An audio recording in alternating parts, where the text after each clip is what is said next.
Eu fiz o convite para a Paola, que é essa menina energizada que está aí aparecendo para vocês e que vai agora falar um pouquinho da experiência dela. A Paola, você pode me corrigir aqui, tá, Paola, se eu falar alguma coisa de errado, mas eu peguei. Ela é graduada em tecnologia em radiologia, é especialista em radioproteção e é mestre em ciências física médica pelo TFPR, correto? Correto, exato. Então, eu vou passar a palavra para ela, porque ela vai nos ajudar justamente com essa unidade temática e, mais especificamente, falando de radiação.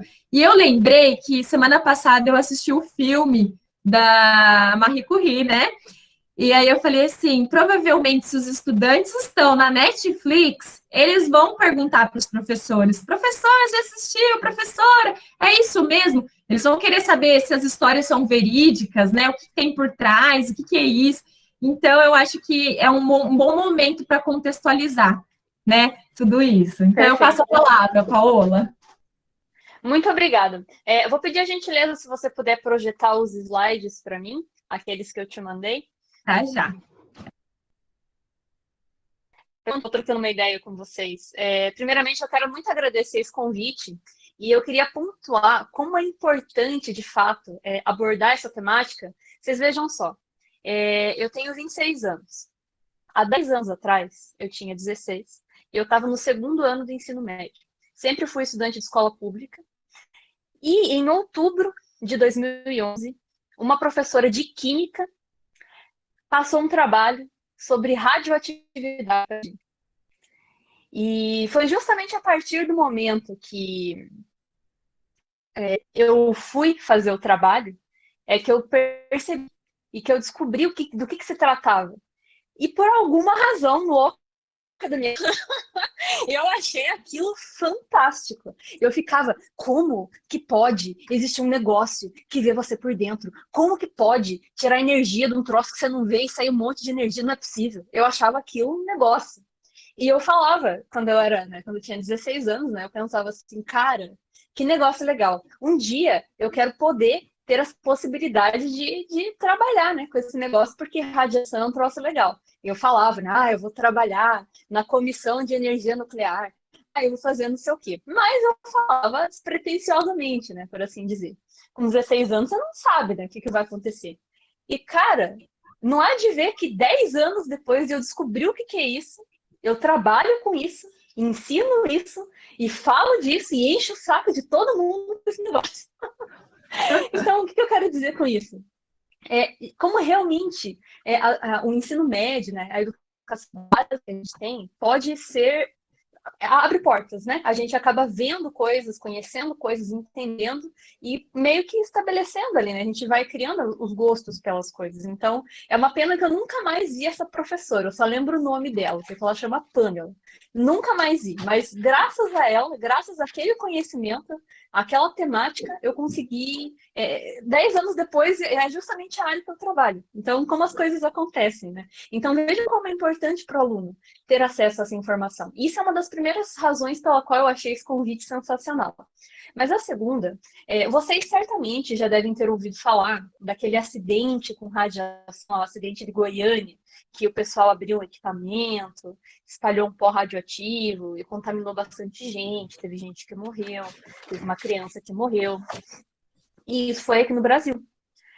E vocês vejam que, claro, né, a principal causa do acidente foi uma falha da empresa de ter largado o equipamento no local onde era acessível para as pessoas, né? Mas o equipamento, ele possuía uma sinalização de radiação. Só que era um bairro tão humilde de Goiânia que ninguém sabia o que aquilo significava perigo.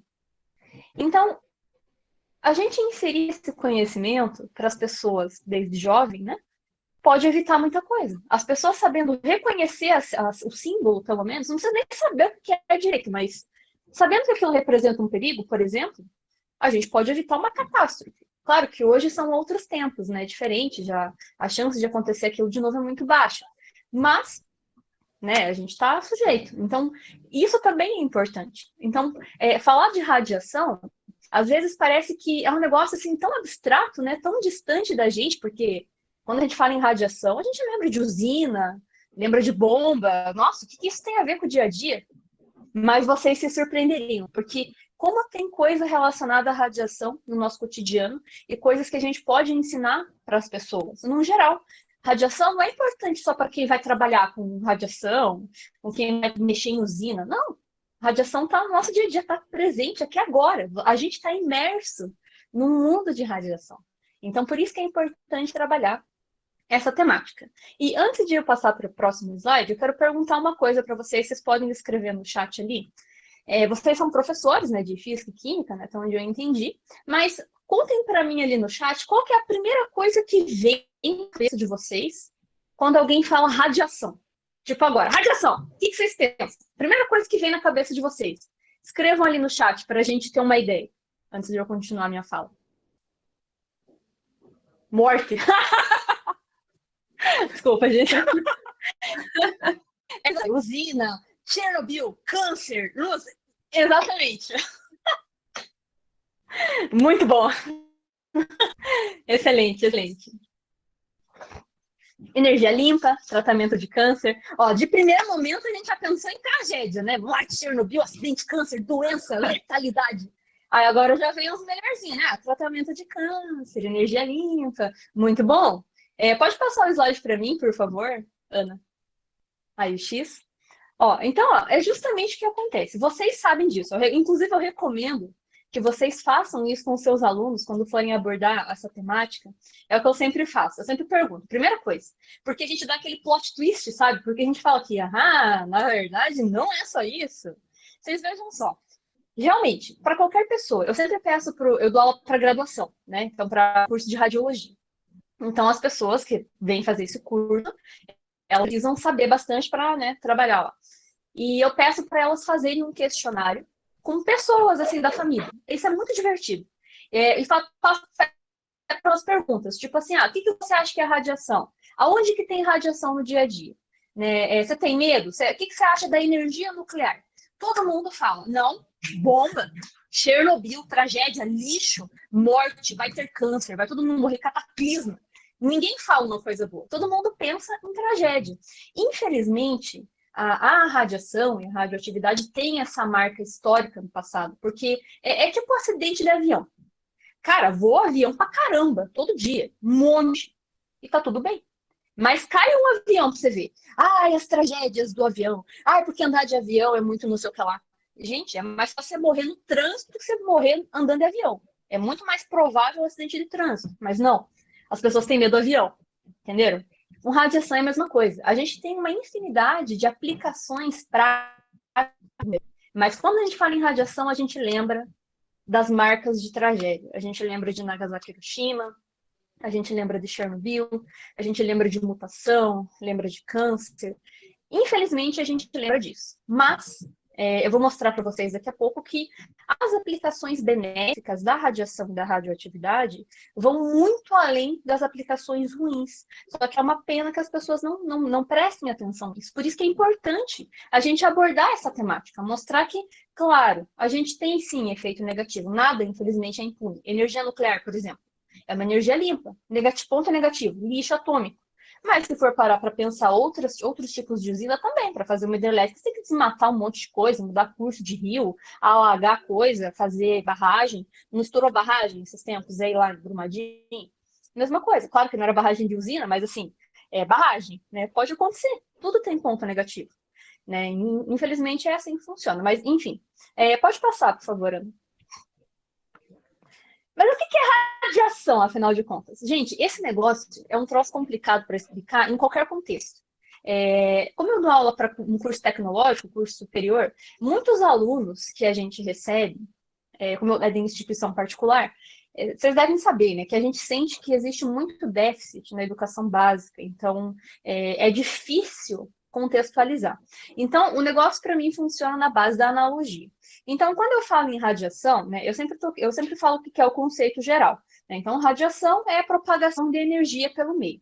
Só que é muito genérico falar isso, né? A propagação de energia pelo meio. Tá, e daí? Ainda mais você vai falar isso pra gente mais jovem, eles vão ficar olhando com cara de quê pra gente, né? Tá, e daí? né? E daí, o que é isso, né? Então, como que eu tento explicar o que é radiação?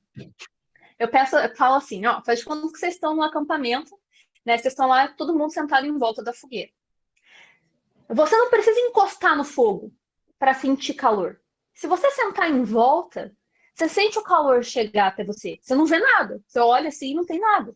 Mas você está sentindo alguma coisa chegar em você. Então, exatamente isso.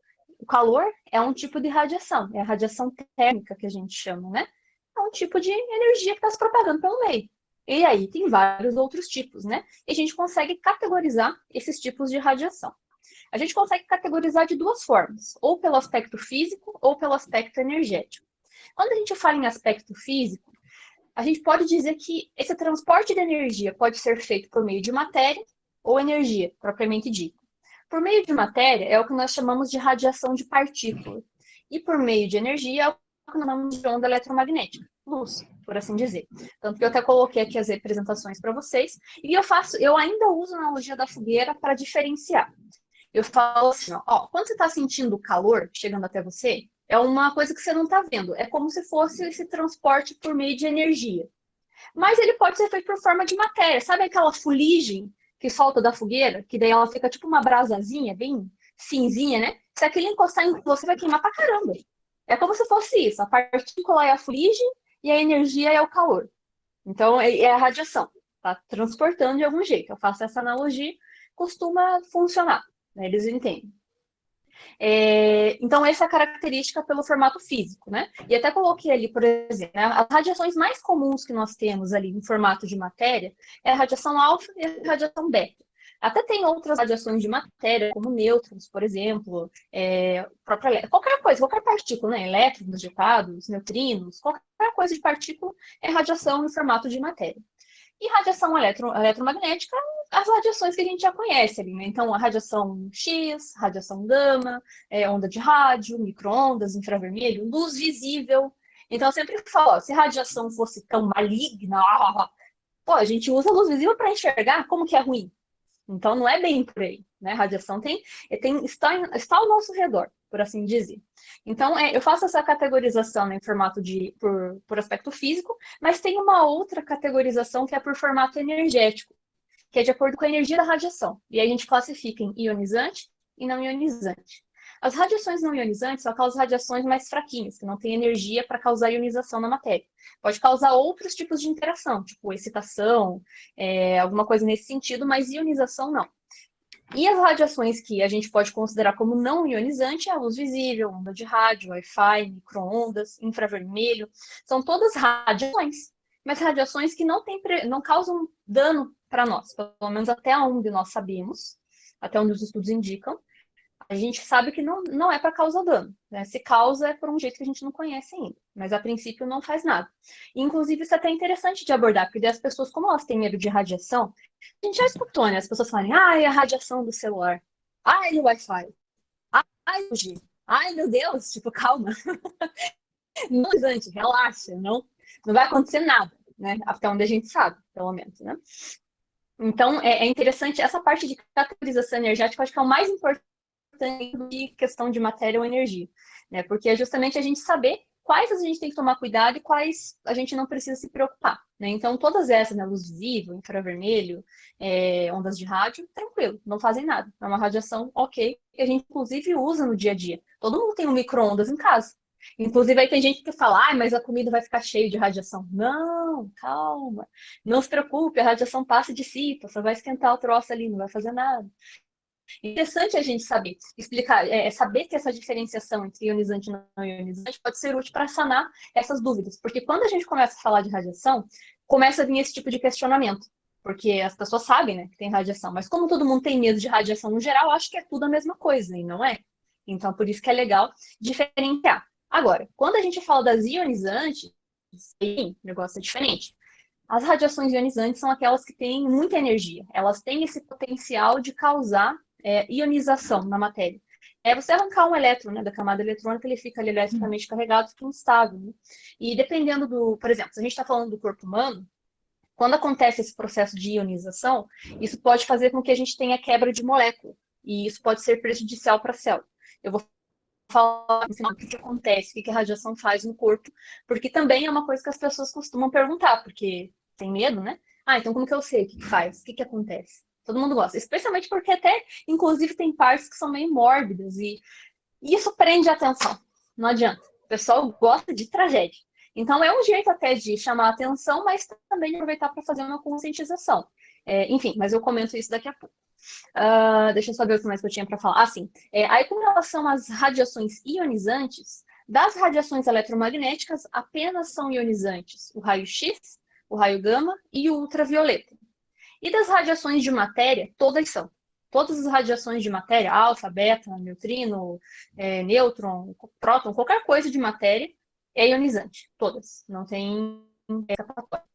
Enfim, aí tem a razão pela qual existe essa diferenciação, só que daí é bem específico. Normalmente, quem estuda isso é quem já está escolhendo uma profissão e vai entender melhor por que essas radiações fazem mal do que as eletromagnéticas. A gente chama esse estudo de radiobiologia. Então, tem uma diferenciação ali. Mas, enfim. Pode passar, por favor, Ana? De onde que vem a radiação? Isso também é uma pergunta muito comum. E aqui é muito interessante da gente fazer algumas didáticas, inclusive. Basicamente, né, são muitas as fontes de onde a gente pode estar tendo radiação. Mas as três principais são essas que eu citei ali no slide, que é a radioatividade, os geradores de radiação X e os aceleradores de partículas. Vamos começar falando da radioatividade. A radioatividade é um processo físico que acontece quando a gente tem um átomo instável. Instável em que sentido? A gente sabe que dentro do núcleo do átomo, a gente tem os prótons e os nêutrons, né? A gente tem a diferenciação de cada elemento químico por causa do número atômico. E a gente sabe que, olhando a tabela periódica, né, a gente tem uma variação desses números de prótons e nêutrons, e quanto mais prótons, por consequência, mais nêutrons vão ter que ter ali para tentar fazer um equilíbrio da força de repulsão que tem entre os prótons. Só que chega um ponto que a força de repulsão é tão grande, e esse átomo está com um núcleo tão grande, que fica difícil de manter a coesão nuclear. E acontece que ele se desestabiliza. E para se estabilizar, ele precisa eliminar esse excesso de energia que ele tem lá no seu núcleo para poder ficar ok.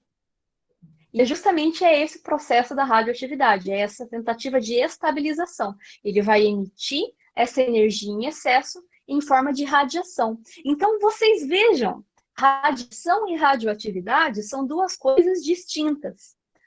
Toda radioatividade gera radiação, mas nem toda radiação vem da radioatividade.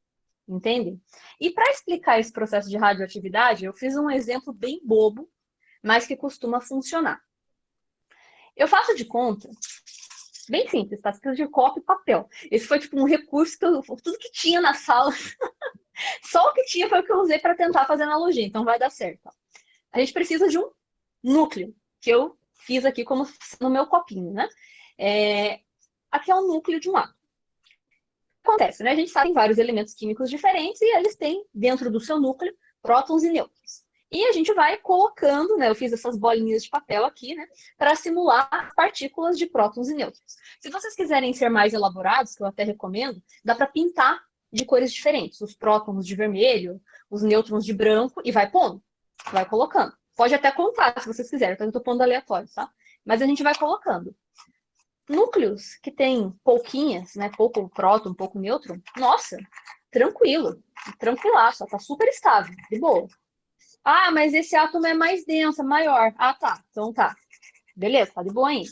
Ah, vamos aumentar o número atômico, vamos aumentar a massa, vamos aumentar. Ah, tá maior, ó. Mais denso, né?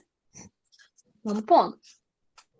Ah, tá ficando maior. Claro que, ó, lembrando que quando a gente mexe no núcleo, a gente está mudando o elemento químico, né? Então, também é interessante mostrar isso para os alunos, que tem uma relação ali.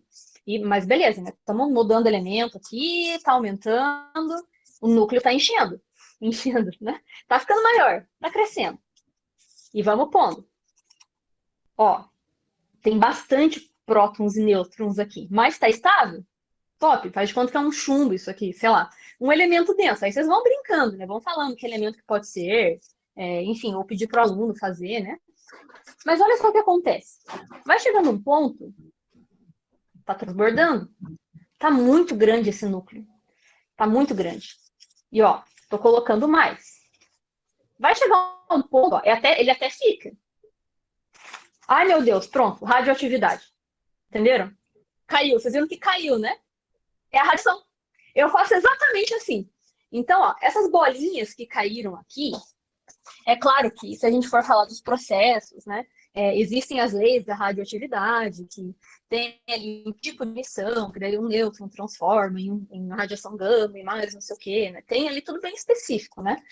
Mas a fins didáticos, isso funciona bem. Ó. Então, vejam que uma parte das bolinhas aqui caiu. Beleza, ó, pronto, estabilizou. Tá tranquilo, ó, não tá vazando, tá estável. Essas bolinhas que caíram, eu falo que é a radiação de matéria. Aí pode ser alfa, beta, neutrino, enfim, a que for. Só que lembrem que tem outro tipo de radiação. É a radiação magnética. Essa não é matéria, né? Aqui é matéria, que é a bolinha. Como que eu simulo a radiação eletromagnética? Eu pego água, eu coloco aqui, ó, vejam. Ó, tô enchendo. É energia, é energia. Ó, só que tá muito cheio. Tem muita matéria, muita energia, vai fazer o quê? Vai transbordar. Ou eu peguei pouca água. Mas se vocês observarem, ó, tem água aqui dentro, é como se fosse energia de ligação que tá grudando tudo as bolinhas. Que ajuda a ficar água. Só que se tiver em excesso, a água vai vazar. Ó, vazou. É energia, é a radiação eletromagnética. Entenderam? Eu faço assim. Costuma funcionar. Dá certo. Só para fins didáticos. Aí depois, né? Eu não sei qual que é a especificidade que vocês falam para os alunos, mas aí dá para falar, né? Das leis da radioatividade. Não vira qualquer radiação à toa, né? Tem uma, uma lógica ali da física que a gente sabe que, se for um próton que vai ser ejetado, ele vai virar tal coisa. Né? Se for tal coisa, vira não sei o que lá. Enfim, tem essas lógicas. Mas, assim, para fins didáticos, é interessante mostrar dessa maneira. Então, eu sempre falo que existe essa diferença entre radioatividade e radiação. A radiação pode vir da radioatividade, ela é um resultado do processo, por assim dizer. E a radioatividade é uma coisa assim que pode acontecer naturalmente. Quando a gente olha na tabela periódica, depois do chumbo, depois do bismuto, todos os que vêm na sequência são radioativos, natural. Polônio, rádio, natural, óleo, radônio, está na natureza, faz parte, é natural. A gente pode fazer um elemento químico estável se tornar radioativo, porque radioatividade é unicamente você desestabilizar o núcleo. Você pode fazer isso por meio de um processo que se chama ativação nuclear. Qualquer coisa pode ficar radioativa, qualquer elemento. Inclusive, a gente também pode, a gente é feito de átomo, a gente também pode ficar radioativo, né? Ficar ativado e emitir radiação. Mas, enfim, essa conversa tá doida, daí deixamos para outro momento. Enfim. Então, assim, é sempre interessante diferenciar, porque, na verdade, do que as pessoas têm medo não é da radiação, é da radioatividade. Elas acham que é a mesma coisa, e lembra de Chernobyl e tudo mais. E daí, por exemplo, elas vão lá no hospital fazer um exame e já estão com medo, porque elas acham que elas vão ficar com radioatividade. Porque elas pensam que na máquina do hospital tem radioatividade. Tem césio, tem urânio, tem cobalto, tem tudo radioativo. E não tem. Por quê? A gente tem radiação sim, mas ela vem de outra fonte, que é o gerador de raio-x. Na área médica, quase tudo. Então, exames de raio-x, tomografia, mamografia, raio-x de boca, tudo que é raio-x, ele vem do gerador de raio-x. O que é o gerador de raio-x? É esse trem aqui, ó. Tcharam! Isso é um gerador de raio-x. O que é isso aqui? Vidro e tungstênio. Tungstênio é estável. Então, não tem radioatividade aqui. Como que faz, então, para ter raio-x, essa radiação? A gente faz uma aceleração de elétrons que se chocam contra o alvo. Se eu colocar bem pertinho aqui, ó, vamos ver se dá para ver. É que tem reflexo aqui, não vai dar para enxergar direito. Mas a gente tem um circuito elétrico aqui, que ele tem um filamento, é como se fosse uma lâmpada. Sabe aquelas lâmpadas incandescentes que tinha antigamente, né, que tinha um filamento? É igual. A gente tem um filamento de tungstênio aqui dentro, 2 para ser mais específico, que vão fazer uma nuvem de elétrons. Quando a gente joga de potencial aqui dentro, por meio do equipamento, esses elétrons vão fazer um salto, eles vão se chocar contra o alvo, que também é de tungstênio, e esse choque vai fazer um freamento, né? Os elétrons vão interagir com a eletrosfera dos átomos de tungstênio desse alvo aqui, e eles vão ser freados. E esse freamento brusco vai fazer com que se tenha emissão da radiação X. tem duas formas, né, de ter raio-x ali, que é o menstrual, que é isso por freamento, e mais um outro que eu não lembro o que é, que é o raio-x característico, mas não lembro como que é. Enfim, mas ele se dá por meio desse processo. Inclusive, nessa época, quando eu estava aprendendo sobre radioatividade no ensino médio, eu nunca entendi de onde que vinha o raio-x, porque a professora também não sabia explicar. Não tem problema, depois eu descobri. Mas era um negócio que eu não entendia, não entrava na minha cabeça. Eu falava, como assim, cara? Eu olhava o desenho, tipo, um vácuo, um troço de metal, mas não tem radioatividade, como é que tem raio-x? Não é possível. Por isso, porque o raio-x, ele não vem da radioatividade, ele vem disso aqui. E, gente, isso aqui realmente... infelizmente, o meu medidor de radiação, ele tá sem pilha. Eu fui testar ele aqui agora de manhã e não tá funcionando. Mas eu queria mostrar para vocês. Eu tenho um vídeo que eu postei no YouTube que mostra eu medindo para provar como realmente não é radioativo. E isso é muito bom, porque isso significa que as coisas na área médica, na área hospitalar, são bem mais seguro, né? Porque não vai ter esse problema de ter radioatividade. Porque o problema da radioatividade é que ela causa uma coisa que a gente chama de contaminação radiológica. É isso que as pessoas têm medo. E elas acham que daí quando elas vão fazer o exame na área médica, elas vão ficar contaminadas. Mas não vão, porque o raio-x, né, a radiação, a gente pode dizer que a gente tem dois processos: exposição ou irradiação e contaminação. Contaminação radiológica, isso aqui também é uma dinâmica legal. Contaminação radiológica, ela só acontece quando a gente tem presença da radioatividade, porque a gente vai ter um elemento químico. Logo, a gente tem matéria, tem um negócio ali, um pó, um líquido, alguma coisa que você vai pegar, uma substância, que se você tocar, você se contamina. Isso é contaminação. Agora, você ficar próximo da radiação não é contaminação, é exposição. Você está exposto. Por exemplo, né, você está lá na praia e você está tomando sol. Você está exposto ao sol. Se você for para a sombra, acabou. Ou você vai ficar brilhando, emitindo luz. Você não vai. Você não está contaminado com o sol. Se você cair no sol, mas nem isso, né? Não tem como se contaminar com o sol, né? Então, essa é a principal diferença, né? Então, a gente tem a exposição e a contaminação. Como que eu falo para explicar o que é contaminação? Eu compro, é que eu não consegui trazer hoje que eu esqueci, mas sabe aquelas purpurinas? Aquelas purpurina azul? Eu compro e brinco que é césio, porque o césio também brilha azul, né? Então eu falo assim, ó, gente, estou aqui com a minha cápsula de césio, né, e tiro um potinho de purpurina. O que eu faço? Ponho na mão, espalho bastante purpurina na mão e vou cumprimentar todo mundo. Cumprimento todos os alunos. Dou um aperto de mão. Aí eu falo, olhem a mão de vocês agora. Todo mundo contaminado. Todo mundo com purpurina. É a mesma coisa. É assim que acontece uma contaminação radiológica. Só que esse processo de contaminação, como novamente, ele só acontece quando a gente tem radioatividade. E mesmo em presença da radioatividade, de elementos químicos, é só em situações acidentais que a gente se contamina. Não se contamina propositalmente, né? É sempre uma situação não prevista. Mas na área médica, nós temos elementos radioativos, temos apenas esse gerador de raio-x, esse vidro. Isso aqui é lixo, não é nada, tanto que, ó, tô aqui abraçado, ó, tá aqui do meu lado. Não tem radiação aqui. A gente só vai ter a radiação, a produção do raio-x, quando a gente liga isso aqui na tomada, dentro do equipamento, com todas as estruturas, né? E aperta o botão. É tipo um interruptor de lâmpada. Você quer a luz? Quero. Vamos acender. Ah, quero ficar no escuro. Então apaga. É a mesma coisa. Quer raio-x? Aperta o botão, vai ser produzido. Não quer? Solta o botão. Acabou. Não tem raio-x. Ah, mas e a radiação? A radiação não vai ficar no paciente? Não vai ficar em mim? Não vai ficar na sala? Não. A radiação vai passar e vai dissipar. Eu faço uma analogia também com a luz visível, porque o raio-x é uma radiação eletromagnética. A luz visível também. São iguais. A única diferença é que um é ionizante e o outro não, questão energética. Então, o que eu falo? Ah, você está, né, a luz acesa ali. Se você apagar a luz, as coisas que estão na sala vão continuar visíveis? Vão estar brilhando? Não, é a mesma coisa. Então, com o raio-x, só vai estar sendo iluminado com o raio-x enquanto você está disparando. Desligou, está no escuro. Igualzinho com uma sala iluminada, apagou a luz, você não vê nada. Tudo escuro. Ah, mas o que aconteceu com a radiação? Dissipa.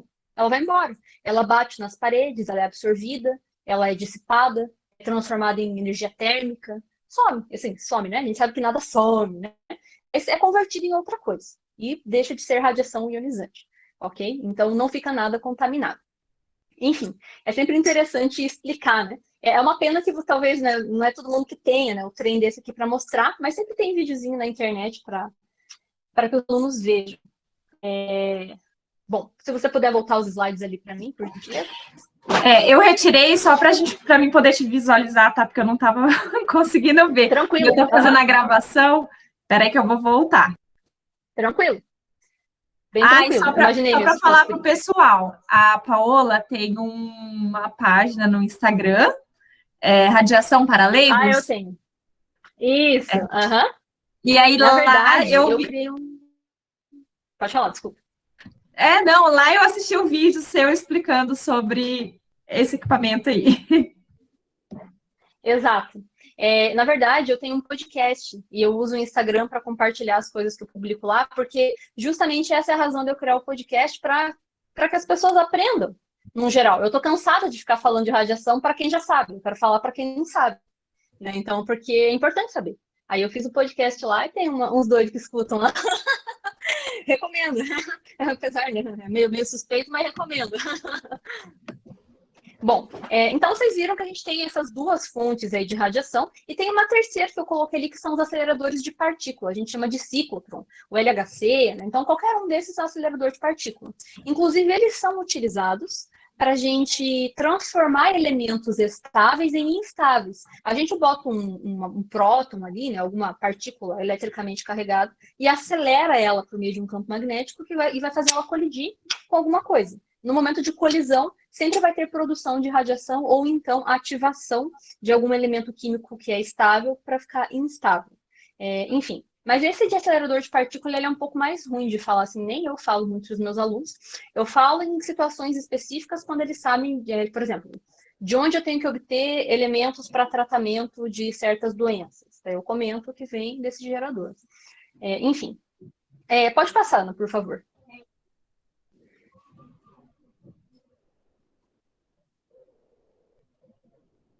Ana? Mudou aí? Aqui mudou. Não. Vamos ver. Mudou. Agora foi. Bom, então vocês viram que o que é radiação, de onde que vem, e agora a gente pode falar um pouquinho das aplicações dessa radiação. Mais especificamente da radiação ionizante. As não ionizantes, muitas são as aplicações, né? Tem Wi-Fi, micro-ondas, infravermelho, luz visível. Então dá para falar das coisas que as pessoas já estão mais habituadas, mais comuns no dia a dia. Mas quando a gente fala da radiação ionizante, como ela faz mal, né, a gente usa ela em situações bem específicas, que aí é justamente onde as pessoas acabam desconhecendo, mas a gente comentar pode estimular as pessoas a terem interesse em, de repente, escolher a sua área de trabalho, que foi o que aconteceu comigo. Então, falando ali, só pontuando, as radiações ionizantes têm uma aplicação, como eu falei lá no início, muito grande, né? Mas basicamente a gente pode dividir em duas principais, que é medicina e indústria, né? Lá na medicina, acho que é uma das áreas onde a gente mais tem aplicação de radiação de uma forma geral. A gente pode obter essa radiação para fazer tratamento ou para fazer exames de imagem, né? Então, ou terapia ou diagnóstico. Uma das modalidades que a gente tem aplicação da radiação é radioterapia. Radioterapia é uma modalidade de tratamento de doenças oncológicas, principalmente, né, de câncer, no caso. A gente até usa para fazer tratamento, por exemplo, de queloides, cicatrizes mal feitas ali, né? A gente usa uma radiação superficial na pele para inibir essa cicatriz feia. No olho tem um tratamento que eles fazem que é para pitirígio, que é uma pelezinha que cresce, que recobre a parte colorida dos olhos. Dá para fazer também.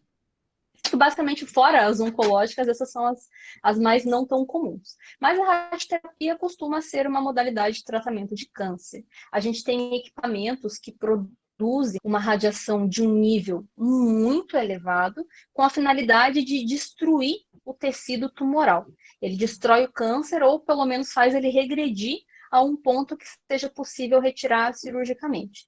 Não são todos os cânceres que são tratados por essa modalidade, né? Daí por isso que tem outras, né? Daí tem a quimioterapia, tem cirurgia, né? Importante, quimioterapia, às vezes as pessoas perguntam, quimioterapia não usa radiação, tá? É só um fármaco, um remédio muito forte, mas não usa radiação. Radiação é a radioterapia. Na radioterapia, sim. Aí a gente pode fazer o tratamento com uma interna, o paciente, inclusive até ali no slide, tem uma figurinha, só que eu acho que ele não vai reproduzir se não deixar o slide em tela cheia. Mas aí é um equipamento bem grandão, que a gente chama de acelerador linear, né? E ele vai fazer a emissão da radiação para tratar o câncer. E é uma área absurdamente tecnológica, porque precisa-se ter uma precisão muito grande. Porque como a radiação é de dose muito grande, intencional, né, para poder destruir o tecido, se a gente erra o alvo, ou seja, se a gente não bate no câncer, a gente está batendo em tecido saudável. A gente pode gerar um câncer radioinduzido ou pode causar queimaduras e lesões muito graves no paciente de radioterapia. Então, é uma área ali muito... tem que ter uma atenção muito grande. E hoje, né, esses equipamentos, é o que a gente chama de acelerador linear, eles usam um gerador de raio-x grandão lá dentro. Mas antigamente, tipo uns 15 anos atrás, eles usavam elementos radioativos, radioatividade, cobalto ou césio-137. Era isso que produzia a radiação de alta energia. E, inclusive, era justamente um equipamento desse, igualzinho que está ali na foto, que causou o acidente de Goiânia. Eles deixaram abandonado, tinha uma cápsula de césio dentro, e o pessoal quebrou tudo lá porque tinha chumbo, né? Queriam vender para juntar dinheiro, e se contaminaram. Mas isso era tempos atrás. Hoje em dia ainda existem esses equipamentos que usam a radioatividade para produzir a radiação de alta energia, mas são bem menos equipamentos. A maioria usa gerador de raio-x. E por que eu estou dizendo isso? A chance da gente ter um acidente como o de Goiânia aqui no Brasil novamente é bem menor. Não é impossível, mas pode acontecer, né? Mas é bem menor. Paola, Então, oi, pode falar. não está rodando a imagem? Está travada no slide? É que eu acho que quando ele está nesse formato de edição, ele não roda. Tem que ser no formato de peraí que eu apresentação. vou... Aí ele roda. Ah, tá. Então, peraí que eu vou compartilhar diferente, porque eu compartilhei só a janela. Vou compartilhar a tela inteira para ver. Porque para mim estava como se tivesse o slide aberto, em modo apresentação. Vou falar, viu? É muita tecnologia na minha Pois cabeça. é o que eu sempre falo. Toda aula sempre Ultrapassada. tem sempre tem uma hora que eu falo, gente, é muita tecnologia, desculpe.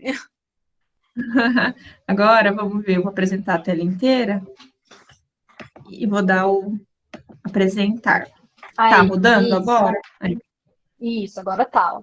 Então, ó, vejam que ó, esse equipamento rodando é justamente assim que se faz o tratamento. Ele vai pegando vários ângulos do câncer para não ficar jogando radiação no tecido saudável sempre no mesmo lugar, porque machuca. É muito intenso. E tem que ter essa energia grande mesmo para poder ser efetivo para destruir o câncer. E aí, sempre vem uma pergunta que as pessoas fazem que, mas não dizem que radiação dá câncer? Como é que radiação trata câncer e dá câncer? Estranho, né? Mas eu já vou explicar. Quando eu for falar dos efeitos da radiação, eu comento com vocês o porquê que isso acontece.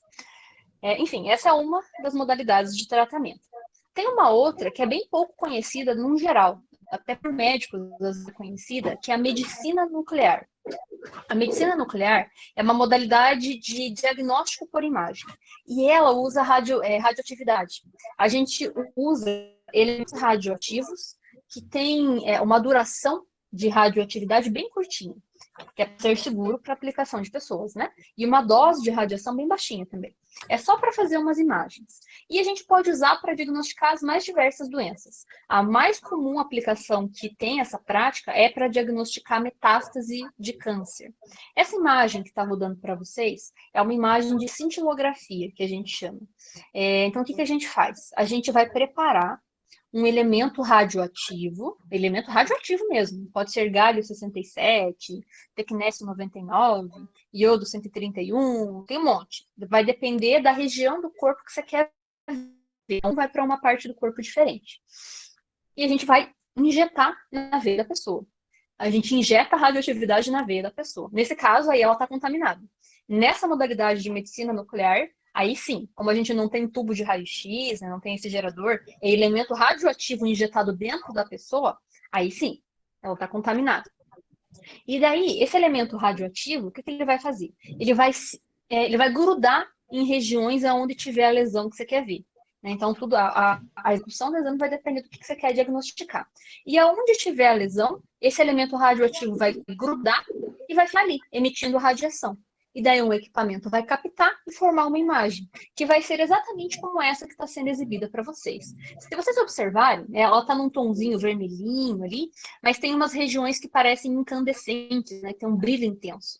Essas regiões onde está tendo um brilho intenso, com exceção do cérebro ali, que sempre brilha mesmo, são regiões onde a gente tem essa concentração do elemento radioativo. Significa que nessas regiões tem as lesões que essa pessoa está sofrendo. Nesse caso específico dessa imagem, são metástases de câncer que estão nos ossos. Então, a gente consegue ver claramente que tudo que está pintadinho é onde tem o câncer espalhado. Então, é um jeito bem específico, é um jeito da gente diagnosticar lesões de uma forma morfológica, funcional. A gente vê o metabolismo do corpo por meio desses marcadores radioativos, ou radiotraçadores, como eles chamam. Mas também tem outras modalidades de exame, tem terapias que se fazem na medicina nuclear, a mais comum é para câncer de tireoide, se injeta iodo radioativo, ele vai ser direcionado para a tireoide automaticamente pelo corpo e vai ficar ali irradiando para fazer com que a tireoide atrofie e a pessoa melhore, né? Então, isso é um exemplo, né, de terapia. Aí nós temos o radiodiagnóstico, que essa é a mais comum, que todo mundo já sabe, todo mundo já conhece, que é a radiologia. Raio-X, tomografia, mamografia, raio-X em centro cirúrgico, raio-X da boca, raio-X veterinário, todas essas modalidades de exame que a gente já está habituado, já está acostumado. Importante pontuar que ressonância e ultrassom não usam radiação ionizante, né? Usa onda de rádio, usa onda sonora, mas não é esse tipo de radiação que faz mal. Né, mas as outras áreas sim. Então, todo mundo já fez raio-X, já fez raio-X do dente, né? Todo mundo já fez esses processos normais, são em hospitais, e esses são que utilizam o tubo de raio-X. Não tem nada radioativo, não tem nada que contamina, tranquilo. Né? Então, essas pessoas não precisam ter medo. De repente, né, até o que eu fazia com os meus alunos quando eles entravam no curso, era pedir para que cada um deles pesquisasse sobre essas modalidades. Um falava do raio-X, um falava da tomografia, um falava da mamografia, só para as pessoas verem, né, como, o que fazia, o que diagnosticava, né? Porque são muitas as aplicações, né? Às vezes o raio-X é bom para ver certas lesões, a tomografia outras, porque às vezes eles perguntam, mas uma vez eu fui no médico, ele pediu uma tomografia e raio-X. Para quê? Porque cada um mostra uma coisa diferente no nosso corpo, né? Cada um é específico para um tipo de diagnóstico que você quer obter. E aí nós temos uma outra aplicação ali, que são os irradiadores de sangue. Quando a gente doa o sangue para as pessoas poderem, né, receber lá no hospital, esse sangue ele precisa ser tratado. Ele vai ser segregado nas mais diversas células sanguíneas que nós temos, e ele vai ter que passar por um processo de irradiação para a gente poder tirar os glóbulos de defesa que são nossos, que estão presentes no sangue, glóbulos brancos, né? Para que ele possa ser aplicado na outra pessoa. Porque se a gente doa o sangue e eles injetam o sangue na pessoa com a célula de defesa do doador, a célula de defesa do doador que está no sangue vai atacar a pessoa que está recebendo. A gente chama isso de doença do enxerto contra o hospedeiro transfusional, porque tem isso também para medula, né? Transplante de medula óssea dá isso também. Mas do sangue, aí é transfusional. Então isso não pode acontecer, senão a gente mata a pessoa. Não pode acontecer. Então a gente tem que tirar todas as células de defesa. A gente faz isso usando radiação. A gente peneira o sangue, filtra ele, e o que sobra a gente tira com radiação. Geralmente é feito numa máquina específica que se chama irradiador de sangue, que ele vai ter uma fonte radioativa, que pode ser cobalto ou césio, e ele vai ficar ali irradiando o sangue para deixar ele sem nada de defesa, para poder ser injetado. Como se fosse limpar o sangue, por assim dizer. Enfim, então essas são as principais aplicações na área médica. Claro que cada tópico desses, nossa, dá para vocês irem a fundo e falar um monte de coisa. Só que daí eu acho que fica muito específico para o ensino médio. Talvez pontuar de um jeito um pouco mais sutil, né, mais interessante ali, não fica tão pesado. Enfim, pode passando, por favor. Na indústria, também tem muitas aplicações. Uma delas é a produção de radioisótopos, né? Porque, como eu falei para vocês, na natureza, a gente tem muitos elementos que já são radioativos por si só. Só que, às vezes, esses elementos não produzem o nível de radiação que a gente precisa para as finalidades que nós queremos. Então, a gente tem que fazer elemento radioativo. Como? Por meio do acelerador de partícula. Então, a gente tem que produzir para que ele fique com a energia adequada, para que ele fique com a duração da radioatividade adequada, para que a gente possa aplicar. Por exemplo, se eu fosse usar lá na radioterapia, as fontes que tem lá dentro, elas têm que ter uma energia muito grande. Se não tiver, não funciona a terapia. Então, a gente tem que produzir aquilo de um jeito que fique aplicável. Então, na indústria, se faz isso. Uma outra opção que é bem comum, né, a gente já ouve falar com bastante frequência, é a energia nuclear, produção da energia nuclear por meio das usinas. A energia nuclear, ela tem muito preconceito em cima disso.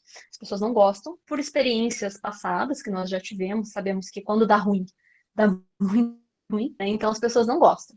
Mas, se a gente for parar para pensar, ela é realmente uma produção bem, bem limpa. E alguns países acabam que não têm outros recursos de produção de energia elétrica, porque não tem mar, não tem rio, não tem vento, não tem nada. E acaba que só sobra reator nuclear. Por exemplo, a França, eu sei que é um país que usa muita energia nuclear, porque eles não têm como obter de outra forma. O Japão. Coitado, o Japão é um cicinho, vai ter como produção de energia. Então, eles acabam optando pela energia nuclear. E a energia nuclear, ela realmente é muito poderosa. Vejam, eu lembro que uma vez eu li que a comparação, né, de produção de energia.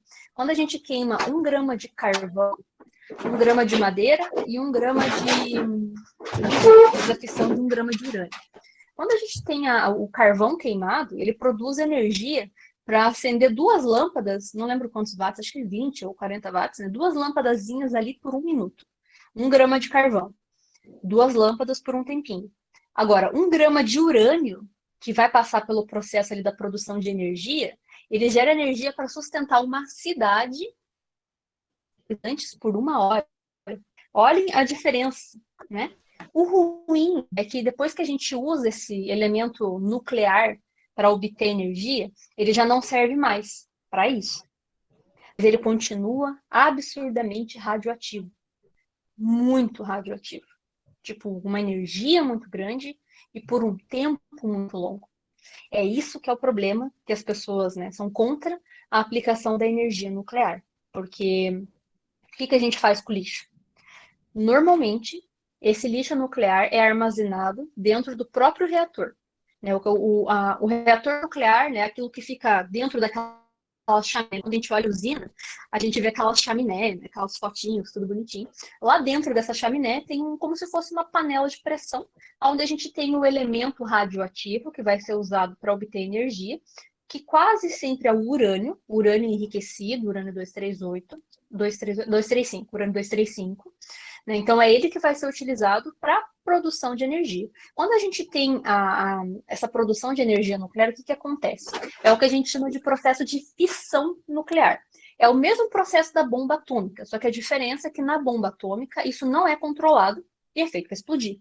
Na usina, isso é controlado, porque o processo de fissão ele se dá quando a gente tem a quebra do núcleo atômico. E é isso que acontece com o urânio. A gente joga um nêutron lá no núcleo e esse nêutron vai arrebentar esse núcleo em dois. Vai virar 2 elementos aleatórios. Só que nessa quebra, a gente tem uma liberação de energia imensa, gigantesca.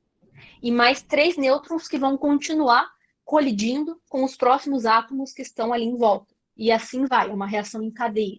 E é assim que a gente obtém essa energia nuclear.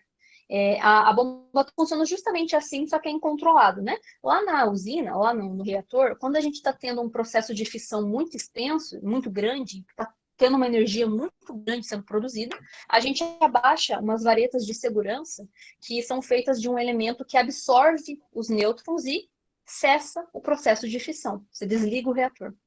Então, é tudo feito de uma forma controlada. Claro que a gente já teve falhas nesse processo, tanto que a gente tem muitos registros de acidentes nucleares, mas a gente sempre está tentando otimizar e melhorar esse processo para evitar que isso aconteça. Então, é tudo feito de modo controlado. Essa energia que é liberada do átomo, ela vai servir para ferver a água que fica ali em torno do reator. Exatamente assim que a gente produz, né? Vapor, que gera turbina, que vai produzir a energia elétrica. Então, na verdade, toda usina nuclear, ela é termonuclear. É como se fosse queimar carvão, só que ao invés de queimar carvão, você está fazendo fissão nuclear. É isso. Então, lado bom, né? Usa um espaço muito pequeno, a quantidade de elementos que você precisa é pequena, a troca desse combustível demora, então produz muita energia. Lado ruim, lixo atômico. Então, isso, inclusive, são pontos muito legais de se levantar com os alunos, para vocês verem a percepção que eles têm. Ou pedir para que eles façam questionário com pessoas da família, com amigos, para que a gente veja a percepção das pessoas com relação a isso. Como de fato, a resposta já é óbvia, todo mundo fala que é horrível, ninguém gosta. Mas é interessante para abordar e pontuar, ó. As pessoas acham que é assim, mas na verdade é assado, gente. Não é tão assim, sabe? Então isso é bacana.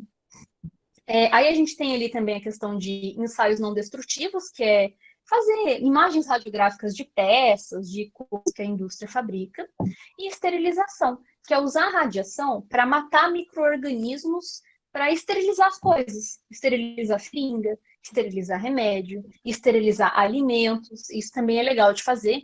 Pedir para os alunos irem no mercado e encontrarem alimentos que foram irradiados. É bem difícil, mas tem, e é bem divertido de fazer. Já fiz com os meus alunos, teve um grupo só que achou, os outros não encontraram.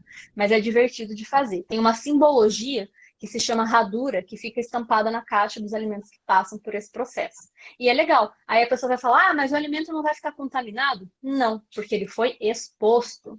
Ele não está em contato com o elemento radioativo, ele só recebeu a radiação e dissipou.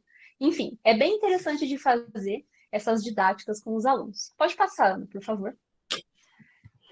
Sei que o nosso tempo aqui já está chegando no final, mas isso aqui já é a última parte, que é justamente a parte que os alunos talvez se interessem bastante, que é por que a radiação ionizante faz mal. Bom, vou tentar explicar um pouquinho mais rápido aqui, tá? Mas qualquer coisa, vocês me procurem depois que eu respondo com mais clareza. Mas, basicamente, né, a gente sabe que a radiação ionizante faz mal, porque ela causa esse processo de ionização, e se esse processo de ionização acontece nas células, isso pode causar quebra de estruturas importantes, principalmente se isso acontece no nosso DNA. O nosso DNA, ele é uma estrutura muito sensível e é onde está toda a informação que a célula precisa para ela poder continuar funcionando. Se a dose de radiação for muito grande, essas ionizações acontecem demais e daí o DNA se destrói. O DNA estando destruído, a célula morre. E daí a gente tem efeitos específicos para isso, que eu até coloquei aqui no slide, né? Para doses grandes, a gente tem morte celular.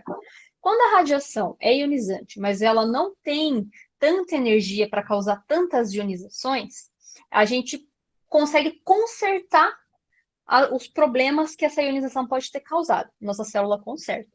Mas, às vezes, o conserto dá errado. E a gente pode ter pontos de mutação nesse DNA que vão prejudicar o funcionamento da célula.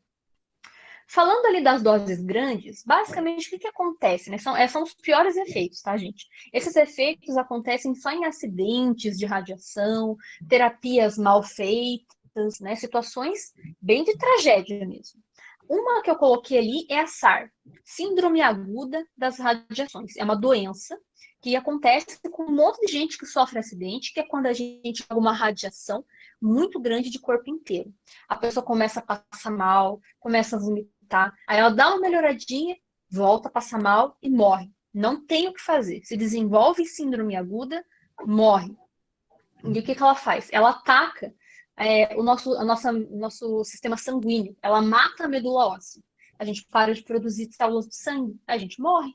E depois, se não morreu por causa disso, você morre porque o teu sistema digestivo é destruído. A radiação destrói as células do seu tecido digestivo e daí não tem o que fazer, né? Morre. Não, é irreversível.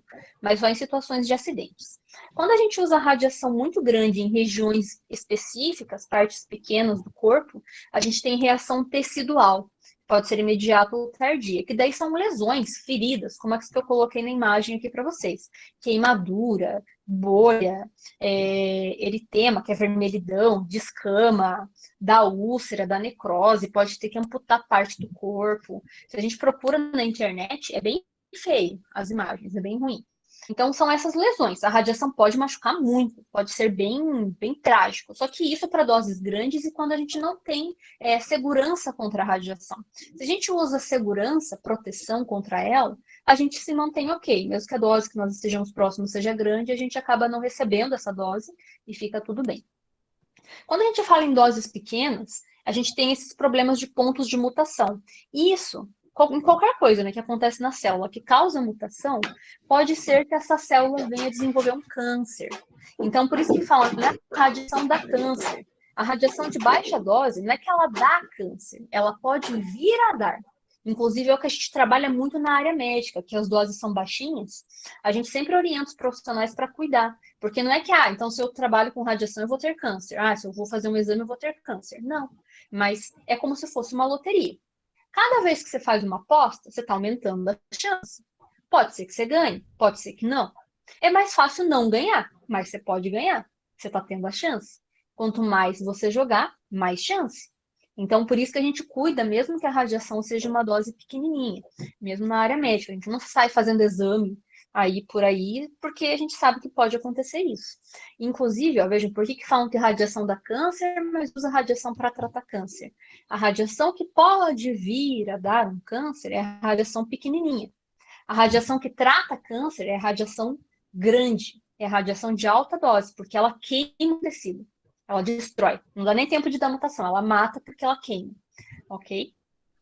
Bom, então o câncer é uma dessas coisas. Se essas mutaçõezinhas acontecem lá nas célulazinhas de reprodução, a gente pode passar a ter efeito hereditário, ou melhor, não a gente, né? Os nossos descendentes, que é ter um filhinho com problema.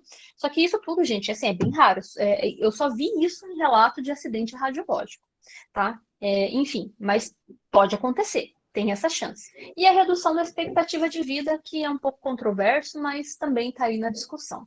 E até para a gestante, eu até coloquei um asterisco ali, com relação à gestante, se for irradiado o feto muito jovenzinho, com uma dose muito grande, sim, também pode ter efeitos teratogênicos, que a gente chama. Mas se a dose for baixinha, que às vezes o aluno pergunta assim, a minha mãe está grávida e foi fazer será que ela pode fazer um raio-x?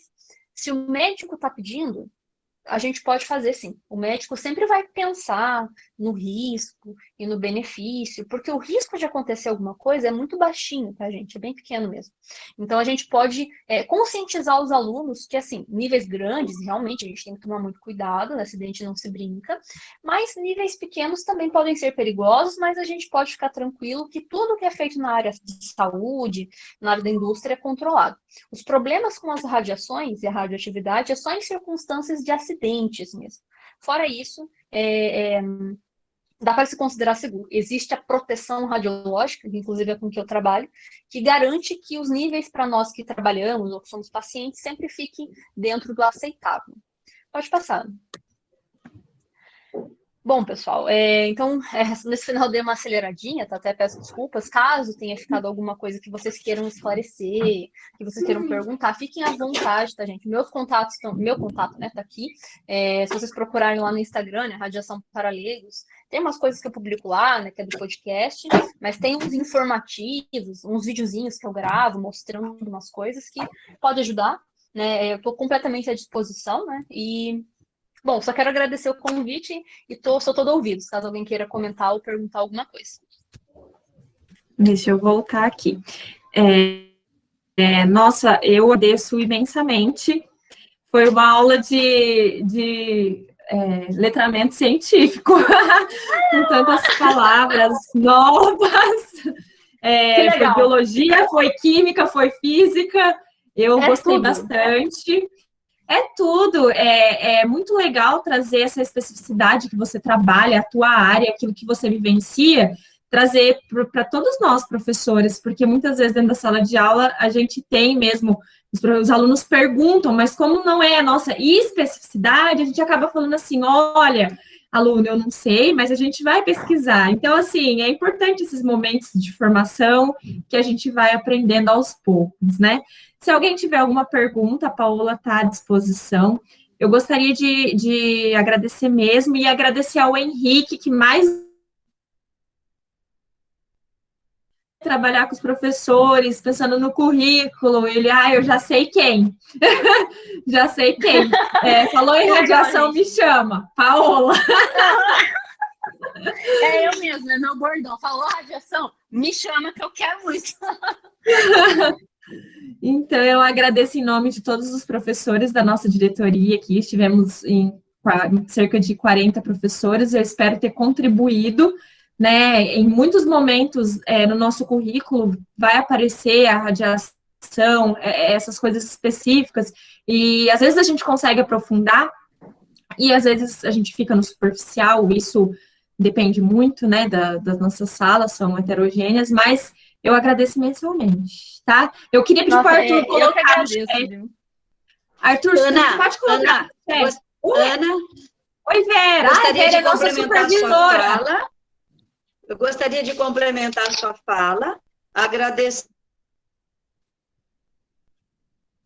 a presença da Ana Paula e, mais do que nunca, valorizando a sua forma de apresentar esse assunto complexo, mas de forma elucidativa, didática e, mais do que nunca, com uma abordagem prática para motivar os alunos com entusiasmo. E, mais do que nunca, a gente fica rememorando como eu aprendi, o medo que passava, não podia perguntar, porque se não entendia, quer dizer,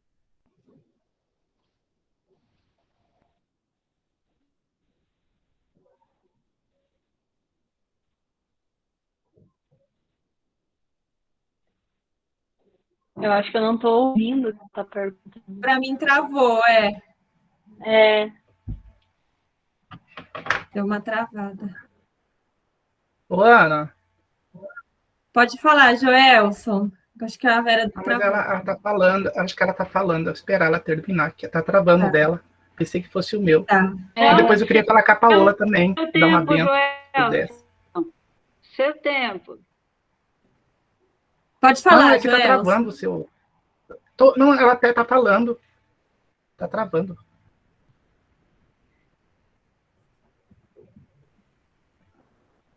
Mas vai falando enquanto ela vai voltando, Joelson. Pode falar. Pode falar? É que ela pediu o tempo dela. Ô, Paola, né, primeiramente, muito obrigado a você, Paola. Achei você muito didática. E eu também estava... Obrigada. Eu vou desligar a minha câmera, que fica melhor. Acho que ela não vai falar. Vera, travou. Tá falando. Tadinha, eu queria muito ouvir que Joel, Mas é a questão da internet. É sua. Aproveita enquanto está destravado aí. Obrigado, Joelson. Vera. Obrigado, viu, meu anjo? Olha, Ana, eu estive Ontem com Covid, estava assim também. passei mal por causa, fiquei internado. Eu fiquei então fiquei afastado por 10 dias, depois mais 15 dias. Foi horrível, eu fiquei muito traumatizado. Tive uma experiência com Deus, com a família e com os amigos. Estou voltando aí agora com tudo, já comecei a postar até antes de licença, estava postando lá algumas coisas, porque esse trabalho remoto permite a gente. E sabe o que eu fiz? Lá no Paraná eu trabalho com física, aqui eu trabalho com química e física. Aí eu dei uma parada no conteúdo de todas as séries. E o tema foi radiação. Lá a gente está trabalhando com Jamboard no Google Meet. E eu vou usar esse Google Jamboard aqui também para os alunos estarem fazendo cartaz. E eu coloquei aquele robozinho, não sei se vocês ouviram falar, aqueles pesquisadores de Pernambuco criaram um robô que elimina o coronavírus. E que tem 80 centímetros, eu falta ar um pouquinho ao falar. Tem 80 centímetros, 40 quilos. Vocês viram isso aí? É resultado de 9 meses de pesquisas. Ele chama Aurora, é um robô de desinfecção inteligente, desenvolvido aí por pesquisadores da Universidade Federal de Pernambuco, lá da cabeça do pessoal, lá de cima do Nordeste, onde o governo federal quer privatizar as universidades estaduais e federais, e a gente aí lutando para isso e eles criando. Na verdade, o robô utiliza aquela inteligência artificial e uma radiação ultravioleta, sabe, Ana? Para desinfectar e livrá-los de micro-organismos, como o novo coronavírus. O que ele faz? Ele consegue interagir diretamente com o material genético do fungos, das bactérias e vírus, ou seja, vamos falar de biologia, né? Acho que é o RNA e o DNA que me ajuda aí. E causa pequenas lesões nesse material aí, e com isso acaba inativando o micro-organismo. Então, o projeto venceu um edital da universidade que busca inovações, gente. E foi para coisa emergencial. O robô é movido remotamente. E a radiação segue os protocolos de segurança. Então, quando o robô vai circular no ambiente, as pessoas não podem receber a radiação. Aí que eu vou precisar do seu material para me explicar para eles. Depois, e numa né? Não, também, esse robô, eu estava vendo, que você acabou de falar aí, ele não há uma geração de um produto químico que cause algo, dano, que entre em contato com o ambiente após a ação do robô, diz um professor. Mas, porém, quando vai passar o robô em determinada área, né? Já imaginou esse robô nas escolas? Vai colaborar muito com o retorno, se nós tivermos acesso a esse robô, que é um produto nosso, ou, é um pesquisador nosso, vai saber se ele não estudou uma escola pública, você entendeu? E ele pode circular, claramente, em ambientes hospitalares, condomínios, escritórios, salas de aula, e lugares onde tem muita movimentação de pessoas.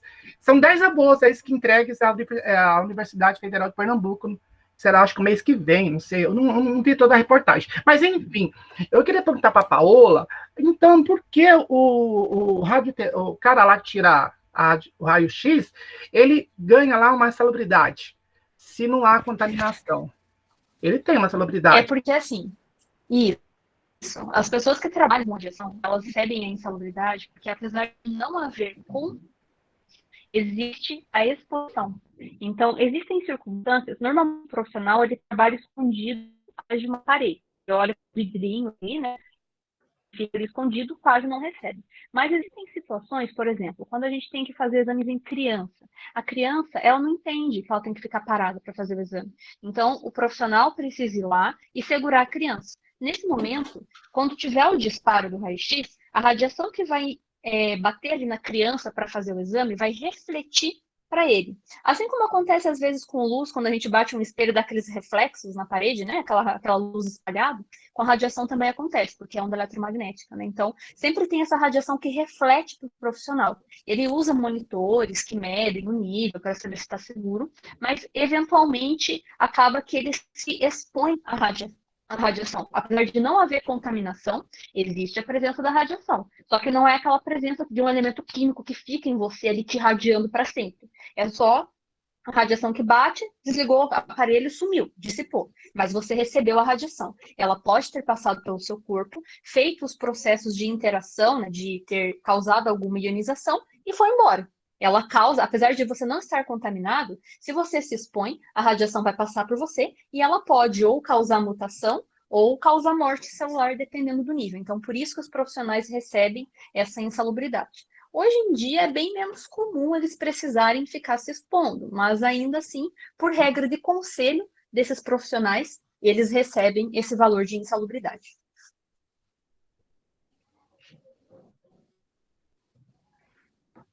Joelson, tá desativou. Os professores viram essa reportagem? A gente tem costume assim, quando a gente está lá no Google Meet, né, a gente pergunta, levanta a mãozinha, porque não pode abrir a câmera. Os professores viram a foto desse robô? Você viu, Paola, a foto desse robôzinho? É bem simplesinho, é bem coisa de brasileiro mesmo. A foto eu não cheguei a ver, mas a notícia... Ana, você permite eu compartilhar rapidinho, Ana? Eu permito você compartilhar, assim, os professores que têm aula estão liberados, já deu o nosso horário. Se você quiser compartilhar conosco no grupo de WhatsApp, Joelson, eu agradeço também. Lá todos estão no grupo e aí, né, a gente pode ver com mais calma. Mas tá bom, deixa eu tomar a próxima, mas é bem simplesinho. Tá. Bem interessante, viram? Radiação tem aplicação boa. A gente que vê às vezes com maus olhos, mas é legal, mas isso não é legal. Então tá joia. Deixa eu desligar. Gelson, obrigado, viu? Melhoras para você. Compartilha comigo lá também, que daí eu compartilho nos grupos. Eu preciso falar com você mesmo. Preciso mostrar um projetinho que eu fiz, tá? Tá, obrigado, Gelson. Obrigada, Paola. A gente fica por aqui. Então, eu adorei essa informação. tá bom? Arthur, você Ah, pode que bom, parar a eu gravação. achei super legal participar. É a paixão que você tem, o pessoal comentou aqui no chat, é o entusiasmo, é aquele brilho no olho. Obrigada.